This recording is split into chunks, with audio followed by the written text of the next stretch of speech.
Marcus Dale woke up at 5 in the morning, as usual. His wife Victoria was still asleep, turned away from him. 8 years of marriage had taught him not to disturb her morning peace.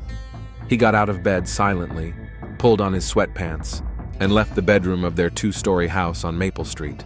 At 42, Marcus still looked like the college football player he once was.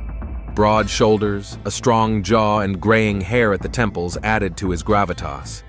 His neighbors knew him as the successful owner of Dale Associates, a consulting agency located in a small office building on the outskirts of town. Few people knew that his consulting involved services of a completely different nature. At breakfast, Marcus checked his email on his tablet. Messages from clients came through encrypted channels, but looked like normal business requests. Need a meeting with a marketing consultant on Thursday evening. Hilton Hotel, room 312. Marcus nodded to himself and made a note in his calendar. Victoria came downstairs at 6:30, already dressed in her medical uniform. At 38, she had retained her slim figure and attractiveness, but Marcus had long noticed a detachment in her eyes. Her job as an administrator at Dr. Sanders's clinic gave her an excuse to leave home early and return late. "I'll be late today," she said, pouring coffee. "Medicine inventory." "Again?" Marcus looked up from his tablet. "Third time this month." "New insurance company requirements," Victoria replied, avoiding his gaze. "You know how bureaucratic the medical field is these days." Marcus didn't say anything, but something about her tone seemed off to him. In recent months, Vicky had become more withdrawn, staying late at work and talking less at home. He chalked it up to work stress, but a suspicion lingered in the back of his mind. After his wife left, Marcus headed to his office. The building on Industrial Drive looked unremarkable, a 2-story red brick structure built in the 1980s. The sign, Dale Associates, Business Consulting, did not attract much attention. That was exactly what Marcus wanted. His private office and meeting room, where he met with his consultants, as he called the women who worked at his agency, were located on the 2nd floor. The 1st floor was occupied by the accountant's office and the reception area, where a middle-aged secretary named Mrs. Johnson worked. She handled the usual office duties and didn't ask any unnecessary questions about the specifics of the business.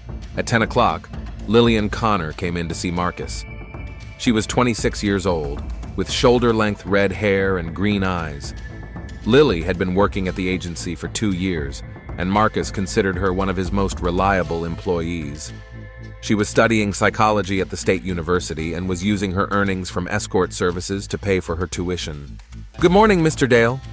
Lillian sat down in the chair opposite his desk. She was wearing a simple blue blouse and dark pants, nothing provocative. Marcus always required the girls to dress modestly when visiting the office. "Hi, Lily. How's school going?" "I'm defending my thesis in 6 months. The topic is the psychology of relationships in stressful situations." She smiled. "To be honest, this work is giving me material for my research." Marcus laughed. Lily was not only beautiful but also intelligent. This attracted a certain category of clients, businessmen who needed not only physical intimacy, but also intellectual conversation. "You have a meeting on Thursday with Mr. Collins. He's a regular client of ours, likes to talk about politics and economics. I think you'll find him interesting." "Sure. What about the new girl, Sarah? Is she doing okay?" Sarah Mitchell had joined the agency a month ago. 34 years old, divorced, she needed money to support her 8-year-old son. Marcus was cautious with new employees, but Lillian took Sarah under her wing and helped her settle in. "Sarah is doing well. The clients are happy. Thank you for helping her get settled." Lillian nodded. "We're all a team here. We need to support each other." After Lily left, Marcus returned to planning the evening appointments. His agency served a select clientele, business people and politicians who sometimes came to Clearwater on business. The prices were high and the services were discreet. In 5 years on the job, he had never had any problems with the police. The secret to his success was careful selection of both clients and employees. Marcus checked each girl's background, met with her in person, and explained the rules. No drugs, no scandals, no publicity. The girls were paid well, received health insurance, and were guaranteed complete confidentiality. At lunchtime, Marcus stopped by his house. Victoria was at work, as usual. He went into her home office, a small room on the first floor where she paid bills and took care of personal matters. Medical journals and several psychology books were lying on the desk. Nothing suspicious. Marcus opened the desk drawers. The top drawer contained the usual office supplies. The second drawer held old photographs and documents. In the bottom drawer, he found a notebook. Leafing through the pages, he saw work notes, a shopping list, and colleagues' phone numbers. On one of the pages was written, Sunrise Cafe, Tuesday, 6 p.m. The date corresponded to last week. Marcus frowned. Vicky had never mentioned meeting anyone at a cafe. Who could she be seeing? His unease grew when he found another note. L. Call about books. Just an initial, but there was something too intimate about it to be a business note. Marcus closed the notebook and put it back. Maybe he was being overly suspicious. 8 years of marriage and the stress of leading a double life could be making him paranoid. But his intuition, which had saved him many times in business, told him that something was going on. Victoria came home at 8:30 that evening. Marcus was cooking dinner, roast chicken with vegetables. They ate while discussing everyday matters.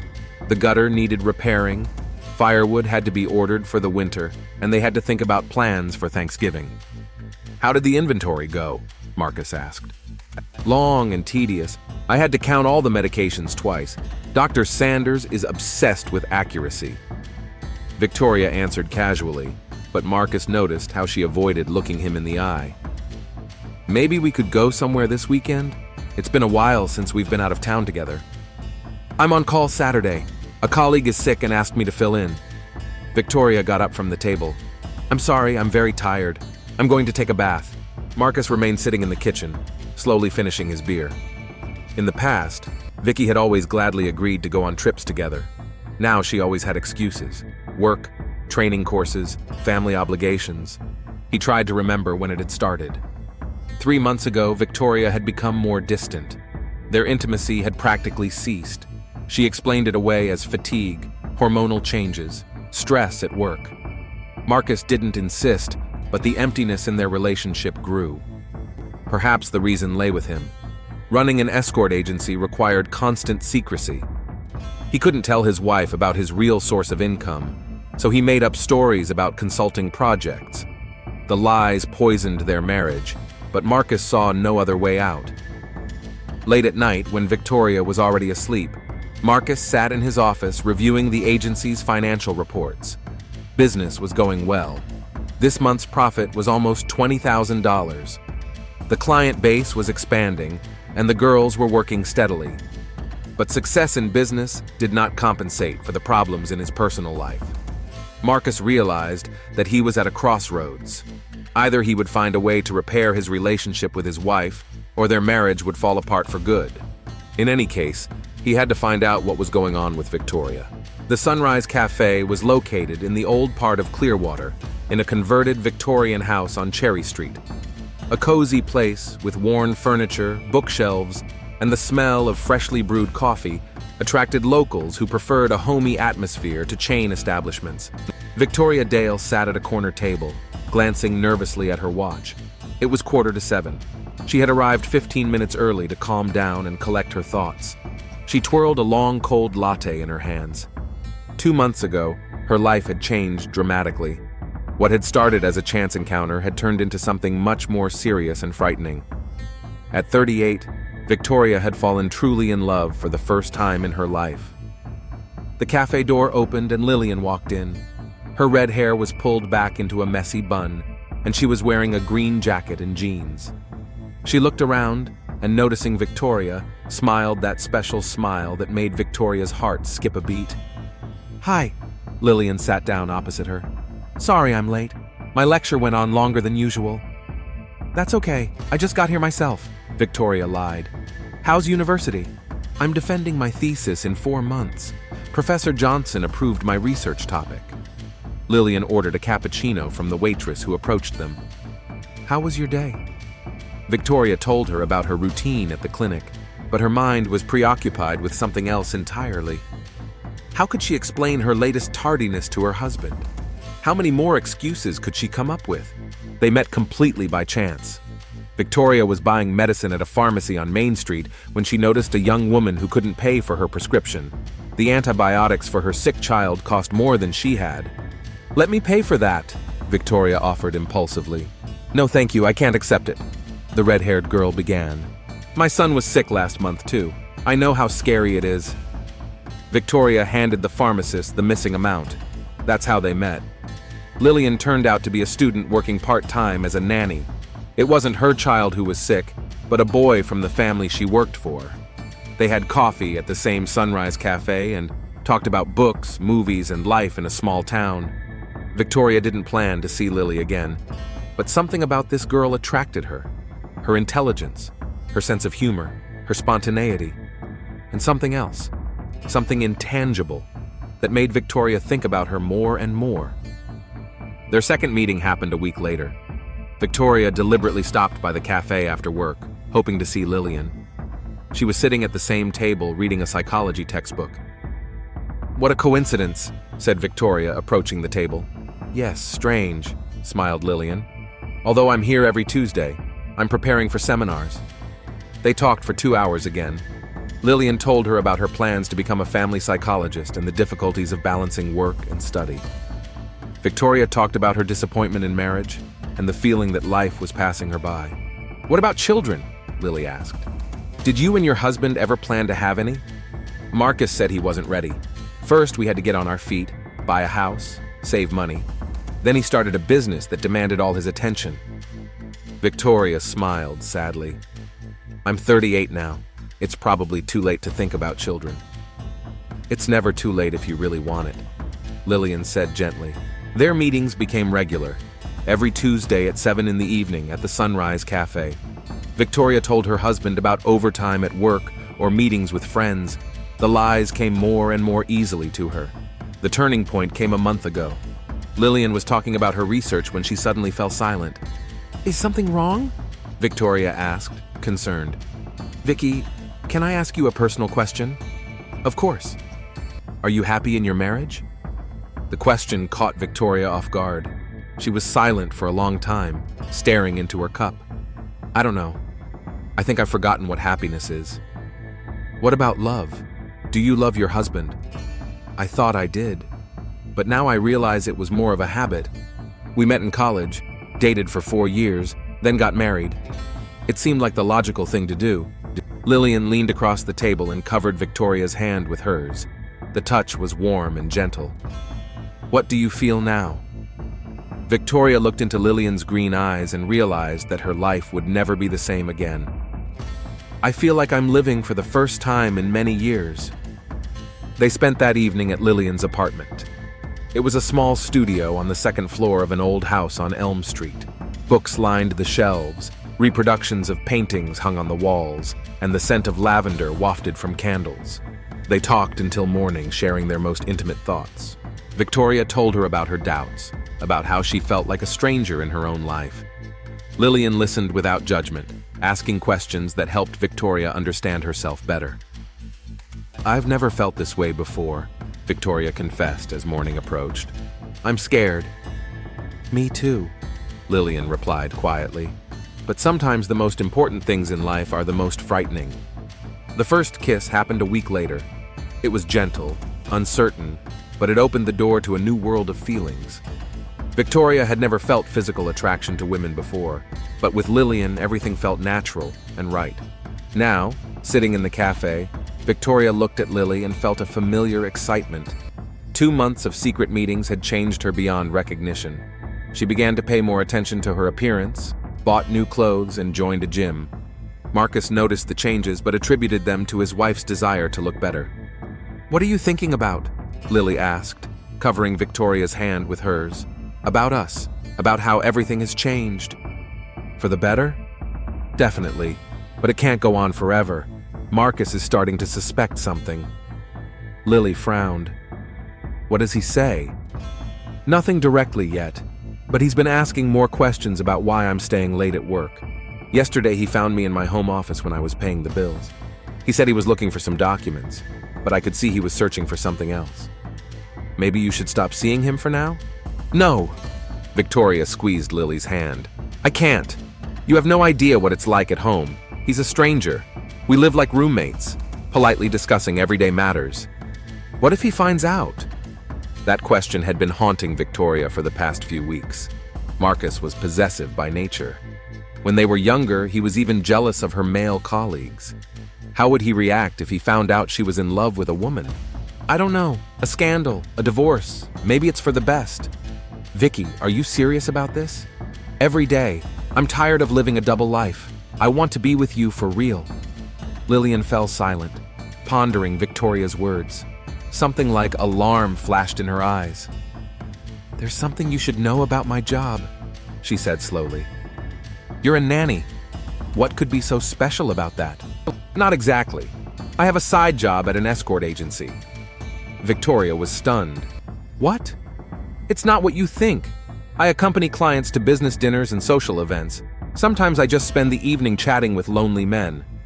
And intimate relations? Lillian blushed. It happens, but not always, and only if I want to. Victoria felt her world crumbling. The woman she had fallen in love with was a prostitute. Why didn't you tell me earlier? I was afraid of your reaction. It's just a temporary job until I finish college.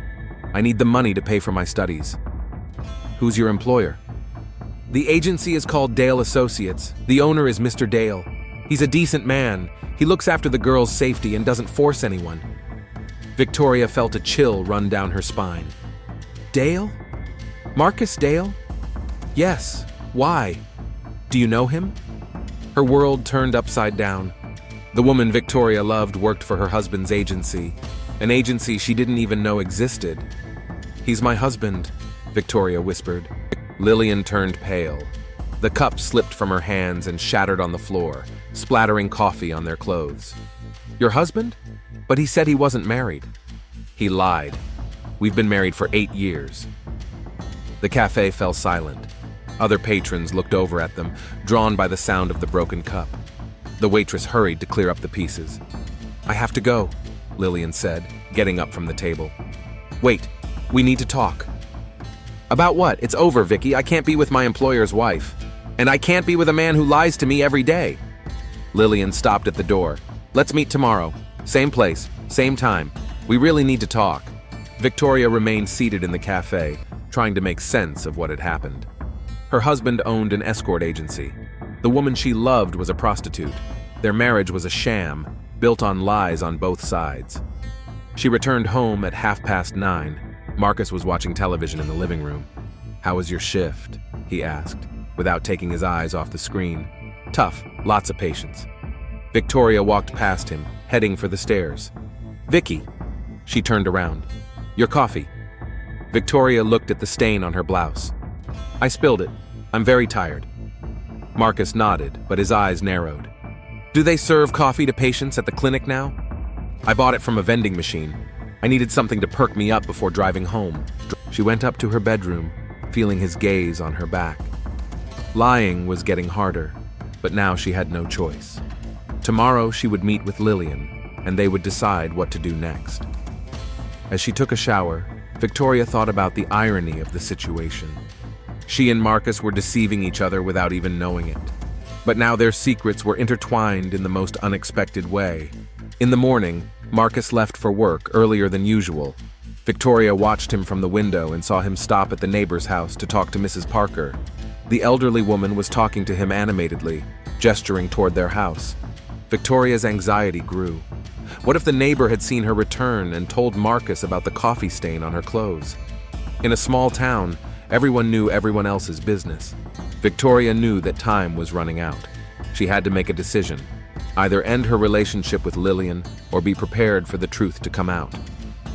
Marcus Dale sat in his office, rereading the business card for the 100th time. James Connolly, private investigator, confidential, professional. The phone number was written in small print at the bottom. 3 days had passed since he found the strange notes in his wife's notebook. 3 days of agonizing doubt and growing paranoia. Marcus could no longer live in ignorance. He picked up the phone and dialed the number. Connolly here, a hoarse male voice answered. I need a meeting, confidential. Family matters? Yes. Tomorrow, 2 o'clock. Diner on Route 9, last booth on the right. Come alone, Cash. Marcus hung up. Tomorrow he would learn the truth about his wife. That evening, Victoria was late home from work. Sitting at home alone, Marcus was restless. He paced around the house, peeked into his wife's office, and opened her computer. He knew the password, their wedding date. Victoria had never been secretive about such things. The browser history had been cleared. This seemed strange. Vicky didn't usually bother with such technical details. Marcus checked her email. Nothing suspicious. Emails from colleagues, medical journal newsletters, bills from online stores. But in the trash folder, he found a deleted email from a week ago. The sender, Lily Connor @email.com. The subject, "Thanks for last night." Marcus opened the email. The text was short. "Vicky, thanks for a wonderful evening. Can't wait to see you again. Love, L. Marcus's heart began to beat faster. L. The same initials from his notebook. And the sender's last name seemed familiar. Connor. Where had he heard that name before? Suddenly, it dawned on him. Lillian Connor, one of his employees, a red-haired student who had been working at the agency for 2 years. A smart, beautiful girl whom he trusted more than anyone else. But how could his wife know Lily? And what did wonderful evenings mean? Marcus closed his computer and went up to his bedroom. Victoria still hadn't returned. He lay down, but sleep wouldn't come. All sorts of scenarios ran through his head. Maybe they had just become friends. Maybe Lily was counseling Vicky on psychological issues. But his intuition told him that it was much more serious. The next day, Marcus arrived at the diner on Route 9 half an hour before the appointed time. The place was typical of the American provinces. Red leather booths, chrome accents, the smell of fried bacon. At 2 o'clock in the afternoon, there were few customers. A couple of truckers at the counter, and an elderly woman with a newspaper by the window. James Connolly turned out to be a man in his 50s with graying hair and tired eyes. A former police officer, judging by his bearing and manner. He sat down opposite Marcus and ordered a black coffee. "Tell me what you know," he said without preamble. Marcus outlined his suspicions. His wife's changed behavior, constant delays at work, strange notes in her notebook, and the deleted email from Lillian Connor. "This Lillian, do you know her?" asked the detective. "She's an employee. She works at my consulting agency." Connolly nodded. In his line of work, he had heard many euphemisms. "What kind of relationship do you have with this employee?" "Strictly professional. She does her job well. The clients are satisfied. No personal contact." "How did she meet your wife?" Marcus shrugged. "No idea. My wife never mentioned her." "Okay. I'll need photos of both women, their work addresses, and their daily schedules. My fee is $300 a day plus expenses. Report every 2 days." Marcus took out an envelope with money. "How long will it take?" "A week, 2 at most. If there's anything between them, I'll find out." They exchanged contact details and parted ways. Marcus returned to the office feeling like he had crossed a line. Now his wife would be watched, but he saw no other way out. That evening, Lillian sat in her small apartment waiting for Victoria's call. They hadn't spoken since yesterday's discovery at the cafe. Lillian understood how shocked Victoria must have been to learn that her lover worked for her husband's agency. The phone rang at 8:30. "We need to meet," Victoria said without preamble. "Of course. Where?" "Not at the cafe. It's too crowded. Come to my parking spot at the shopping center in half an hour." Lillian arrived first. Victoria showed up 10 minutes later, parking her car nearby. She got into the passenger seat next to Lily. "I've been thinking all night about what happened," Victoria began. "About us, about Marcus, about the lie we're all living. And what conclusion did you come to? I want to be with you, no matter what." Lillian felt relieved. "I was afraid you wouldn't be able to accept my job. It's temporary, right? You'll quit after college?" "Of course. I want to be a psychologist to help people. Escort services are just a way to pay for my education." Victoria took Lillian's hand. "What about Marcus? He's your employer." "I know. It complicates things. But Mr. Dale mustn't find out about our relationship. Sooner or later, everything will come out. I can't hide my feelings forever." Lillian thought for a moment. "What if we leave here?" "Where to?" "To a big city. Columbus, Cleveland, even another state. I can transfer to another university and you can find a job at a hospital. The idea seemed tempting to Victoria, starting a new life in a place where no one knew them, living openly without hiding their relationship. What about the divorce with Marcus? You can file for divorce when we're far away. He won't be able to stop you. He has connections, money. He'll find a way to complicate the process. Then we'll prepare thoroughly. We'll gather evidence of his illegal activities. Victoria was surprised. You know the agency is illegal? Officially, we provide escort services, accompanying clients to events, business meetings. But everyone understands the real nature of the business. Prostitution is illegal in Ohio. So we have leverage over him. Maybe. But it's a double-edged sword. If the agency is shut down, all the girls who work there will suffer. They sat in the car until 10:30, discussing their plans. Victoria felt like she had a purpose in life for the first time in many years. She would fight for her happiness. At that moment, Marcus was sitting at home, thinking about his conversation with the detective. Connolly had impressed him as a professional. If there was really something going on between Victoria and Lillian, he would find out. But then, what? Divorce? A scandal? News traveled fast in a small town. His business reputation could suffer. What if it was even worse? What if Lily had told Victoria about the true nature of his agency? Then his wife would have a powerful weapon against him in a divorce.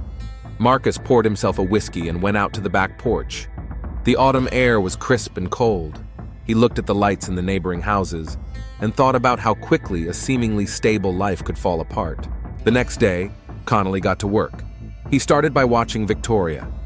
He followed her route from home to the clinic, noted the time of her lunch break, and confirmed that she did indeed stay an hour after the end of the working day. But instead of heading home, Victoria drove to the mall. She parked in the far corner of the parking lot and waited. 20 minutes later, a red Honda pulled up. Behind the wheel was a red-haired girl whom Connolly recognized from the photo as Lillian Connor. The detective drove closer and turned on his camera with a long focus lens. What he saw through the viewfinder exceeded his expectations. Victoria got into Lillian's car, and a few minutes later they were kissing. Connolly took a series of photos. The evidence was irrefutable. His client's wife was cheating on him with a woman, and not just any woman, but his own employee. He followed Lillian's car to her home on Elm Street and noted the address. Victoria spent 2 hours there. Connolly waited patiently in the car, taking notes and periodically photographing the apartment windows. When Victoria finally came out, she had a happy smile on her face. She looked like a woman after a romantic date. The next day, the detective presented Marcus with a preliminary report. The photos spoke for themselves. A kiss in the car, entering the house together, Victoria's satisfied expression as she left.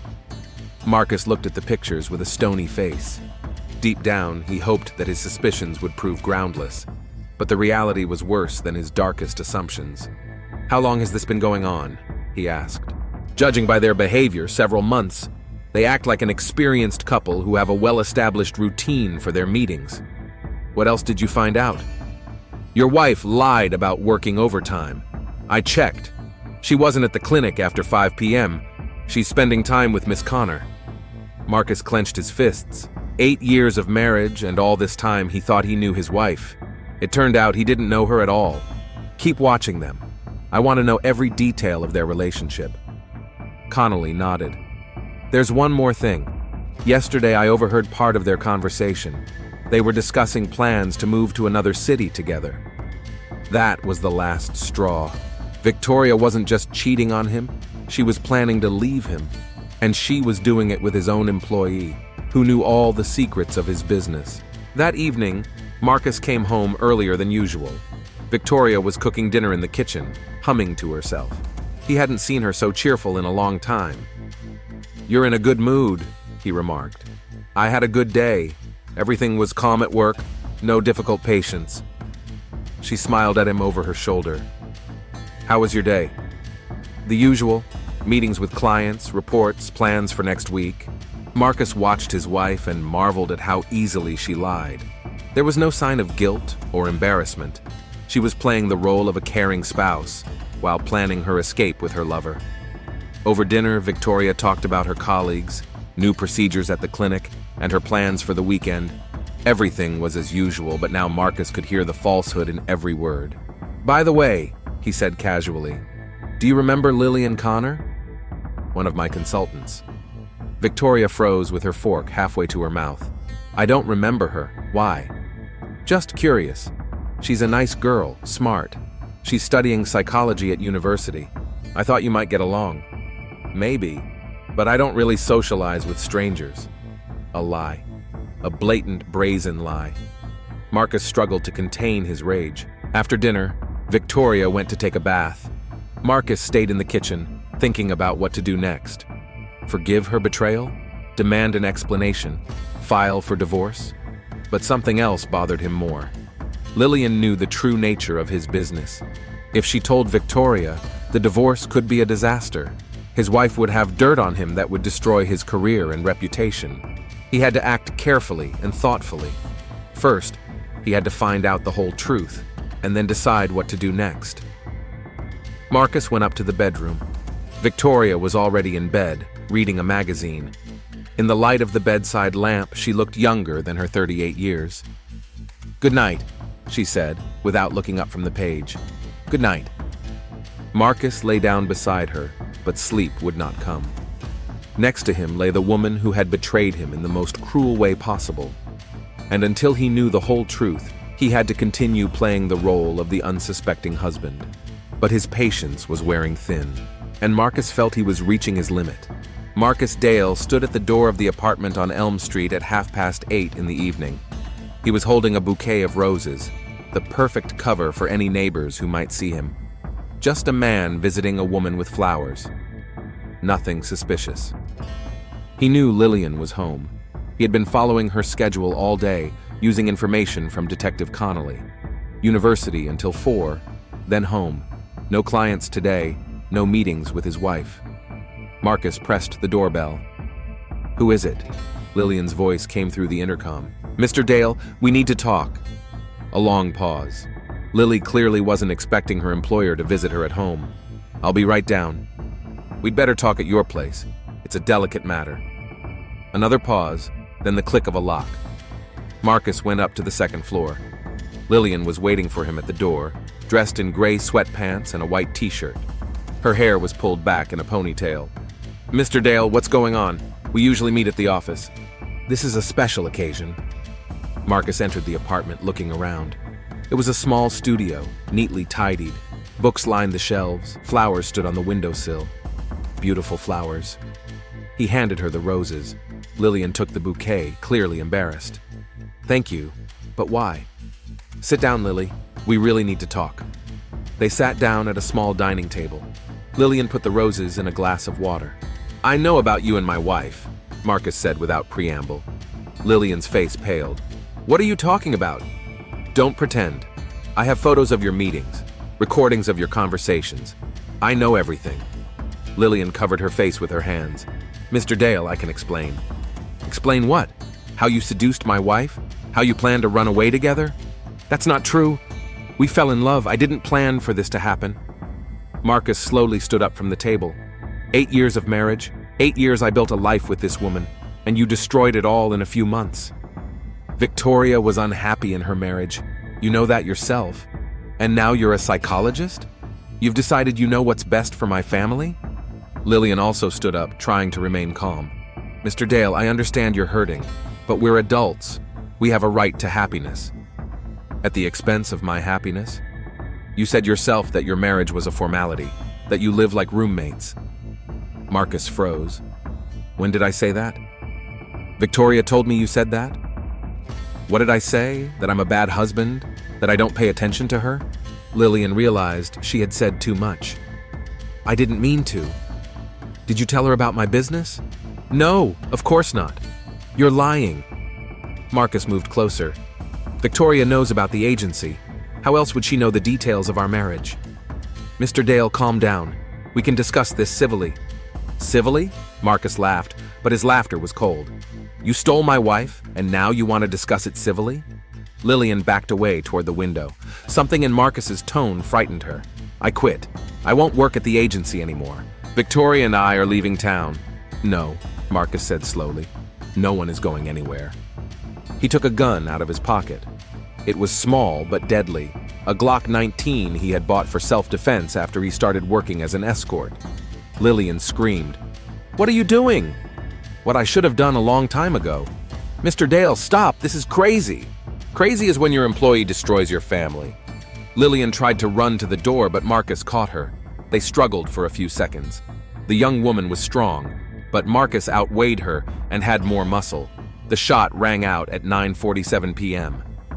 Lillian Connor fell to the studio floor, blood spreading across the light laminate. Marcus stood over the body, breathing heavily. For a few minutes, he just stared at what he had done. Then his instinct for self-preservation kicked in. He had to act quickly and methodically. Marcus wiped his fingerprints off the door handles, the table, and the glass with the roses. He picked up the shell casing. He checked to see if he had left any traces on other objects. Leaving the apartment, he made sure no one was in the hallway. He went down to the first floor and left through the back door. His car was parked a block away, on a dark street with no surveillance cameras. At home, Marcus discovered that Victoria had not yet returned. He took a shower, burned his clothes in the fireplace, and hid the gun in a secret compartment under the garage floor. When his wife came home at 10:30, Marcus was sitting in the living room watching the news. "How's it going?" Victoria asked, kissing him on the cheek. "Fine, working on some paperwork." "Where were you?" "I was meeting a friend from college. She was in town on business." Another lie, but now it didn't matter. The body was discovered by the landlord, Mrs. Elizabeth Foster, at 10 o'clock the next morning. The 70-year-old woman came to collect the rent and, receiving no answer when she knocked on the door, opened it with a spare key. Her scream was heard by neighbors 3 blocks away. Patrol officers Jenkins and Rodriguez were the first to arrive at the scene. They cordoned off the apartment and called for detectives. Forensic experts arrived half an hour later, followed by Detective Robert Haynes. At 51, Haynes was a veteran of the Clearwater Police Department. He had 28 years of service, the last 12 of which were in the detective department. His divorce 2 years ago, and problems with alcohol did not prevent him from remaining one of the best investigators in the county. "What do we have?" he asked Patrol Officer Jenkins. "The victim is Lillian Connor, 26 years old, a student at the local university. A single gunshot wound to the chest, close range. The body was discovered by the landlord at around 10 this morning." Haynes entered the apartment, putting on protective gloves. He examined the body and the scene and made his initial notes. "Any signs of a struggle?" "Minimal. An overturned chair, a few scattered books. It looks like the victim tried to escape." "Forced entry?" The door wasn't broken. The victim let the killer in voluntarily. Haynes nodded. This narrowed the circle of suspects to the victim's acquaintances. Forensic expert Susan Chen had been working at the crime scene for an hour, gathering evidence. "What do you have, Susan?" 9mm caliber, fired from a distance of 1.5 meters. No shell casing found. The killer took it. Almost no fingerprints except for the victim and the homeowner. Someone cleaned up very thoroughly. Time of death? Preliminary estimate is between 9 and 10 p.m. I'll have a more accurate time after the autopsy.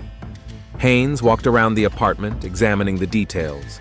There was a glass with wilted roses on the table. Beautiful, expensive flowers. A gift from the killer? In the bedroom area, there were psychology textbooks and lecture notes on the nightstand. On one of the pages, he noticed a note. "Meeting with V, Tuesday, 7 p.m. Officer Jenkins, interview the neighbors. Find out if anyone saw any visitors last night." "We've already started, Detective. Nothing concrete yet." Haynes stepped out onto the landing and lit a cigarette.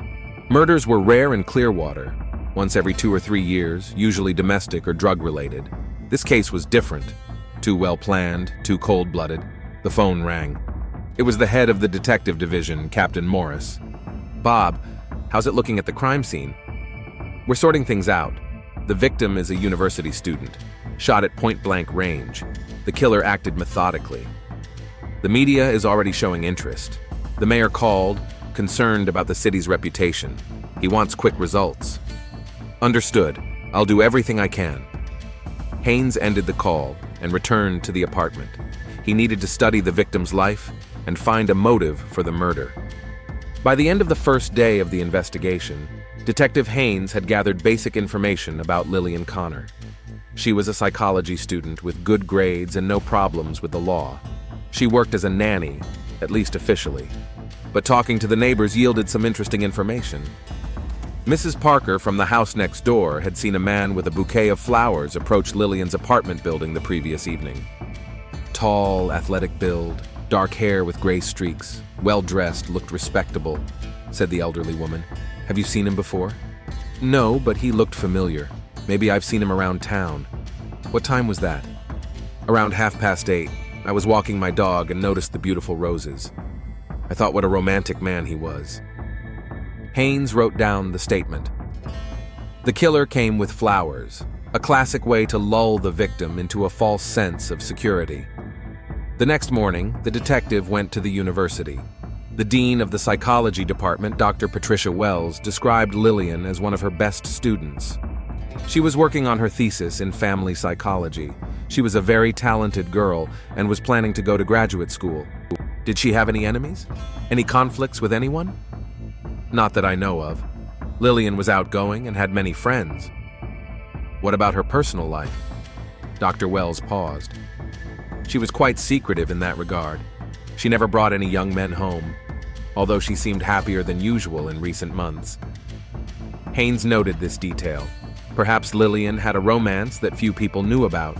The next step was to talk to the victim's employers. University records showed that Lillian had worked as a nanny for several families, but a check revealed that she had not been officially employed for the past 6 months.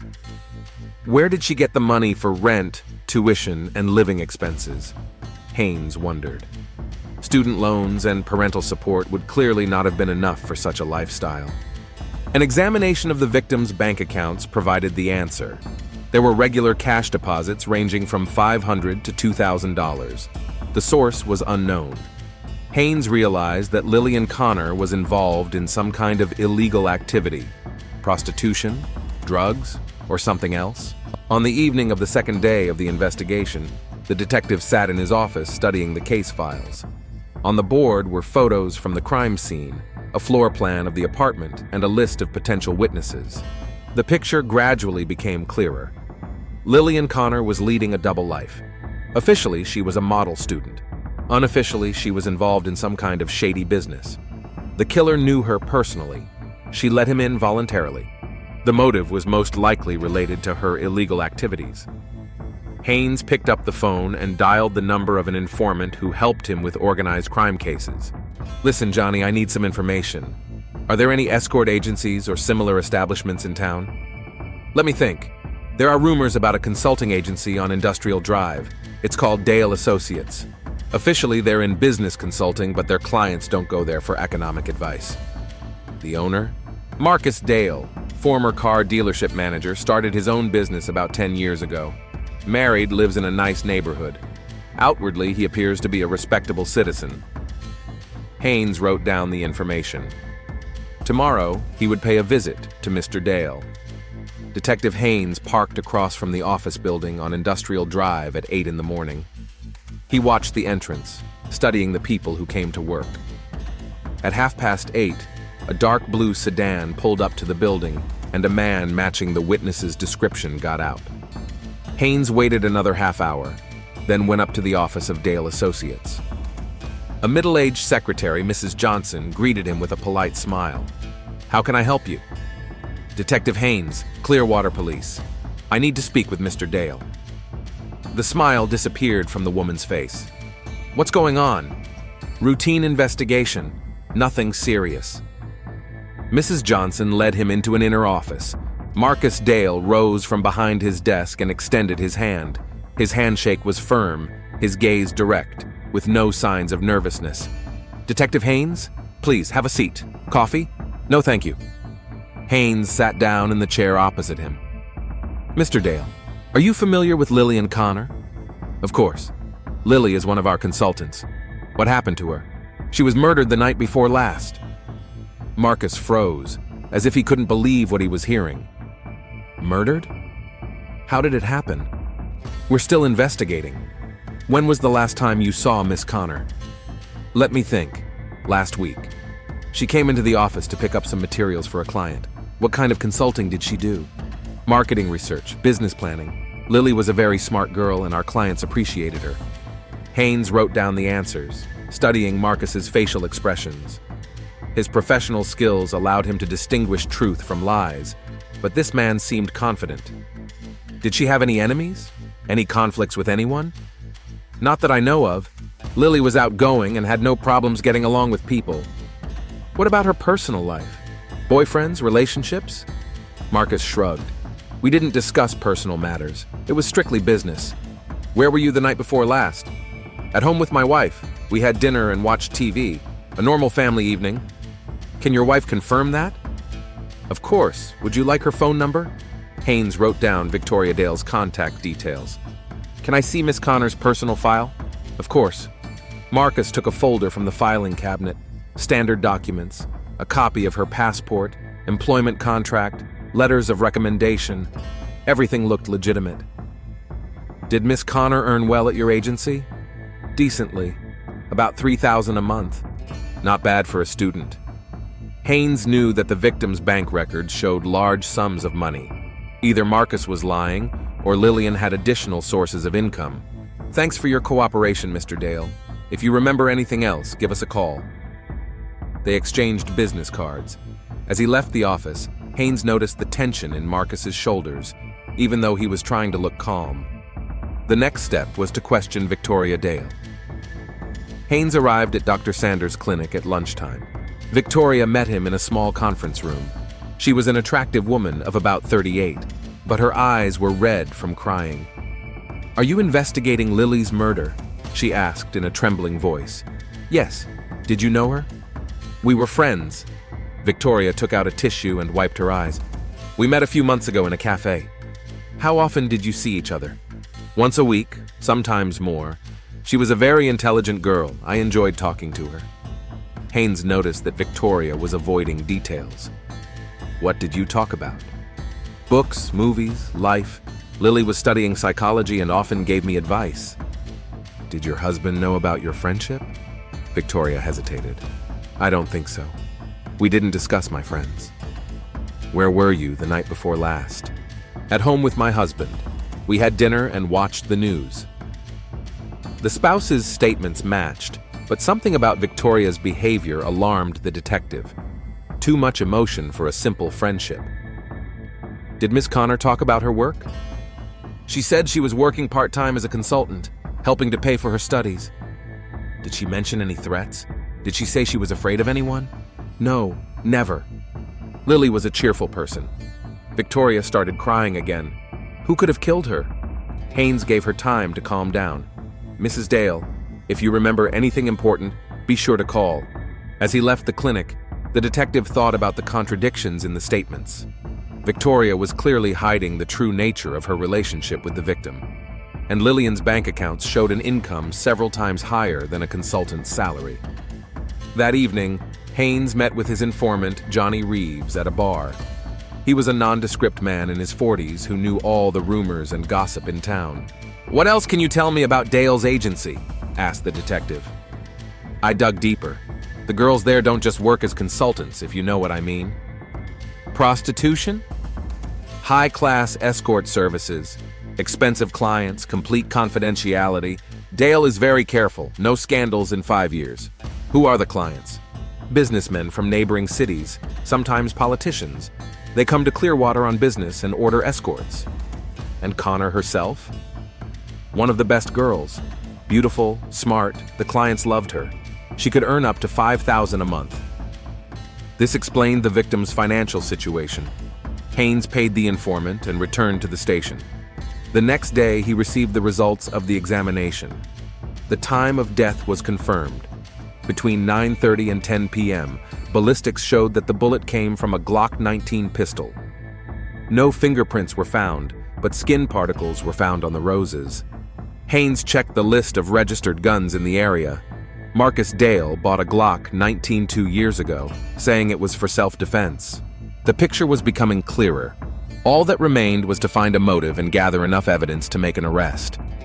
The breakthrough came on the 4th day of the investigation.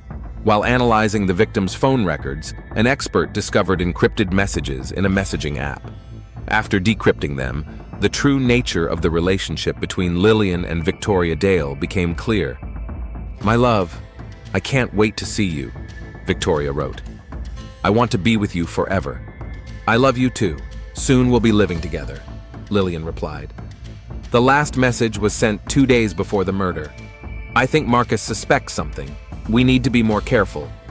Haynes understood the motive for the murder.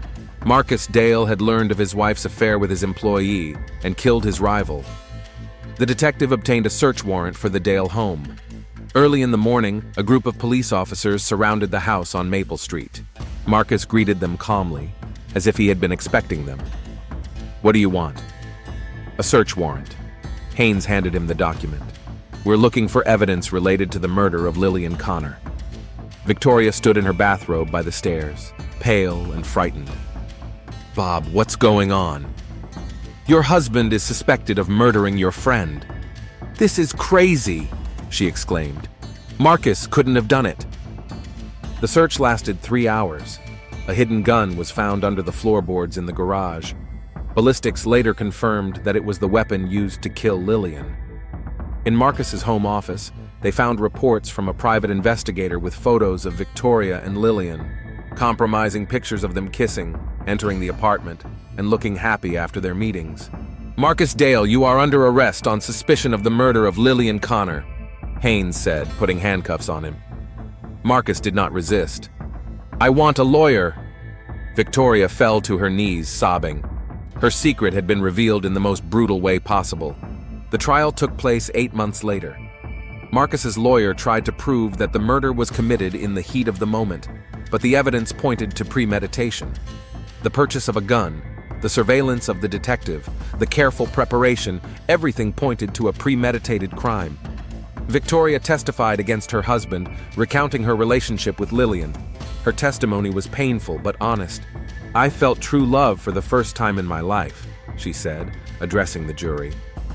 Lily was a kind, intelligent person. She didn't deserve to die. Marcus was found guilty of first-degree murder and sentenced to life in prison without the possibility of parole. Victoria moved to another city and changed her name. She became a volunteer with an LGBT+ support organization, helping people in difficult situations. Detective Haynes received praise from his superiors for solving the difficult case. But at night, he was haunted by nightmares about a young woman who just wanted to love and be loved. The Dale Associates escort agency was shut down by the police. The other girls who worked there found other ways to make a living. Some finished their education and started new lives. In the small town of Clearwater, life gradually returned to normal. But the residents remembered for a long time the story of love, jealousy, and tragedy that destroyed several lives. The Sunrise Cafe changed its name and interior. The new owners wanted to erase the memories of the tragic events. But the town's old-timers remembered that it was here that the story that ended in murder began. A new grave appeared in the Clearwater Cemetery with a simple inscription, Lillian Connor, 1999 to 2025, beloved daughter and friend. Flowers appeared on it every week, brought by a woman in dark glasses whom no one knew. 3 lives were destroyed because of lies, jealousy, and people's inability to be honest with each other.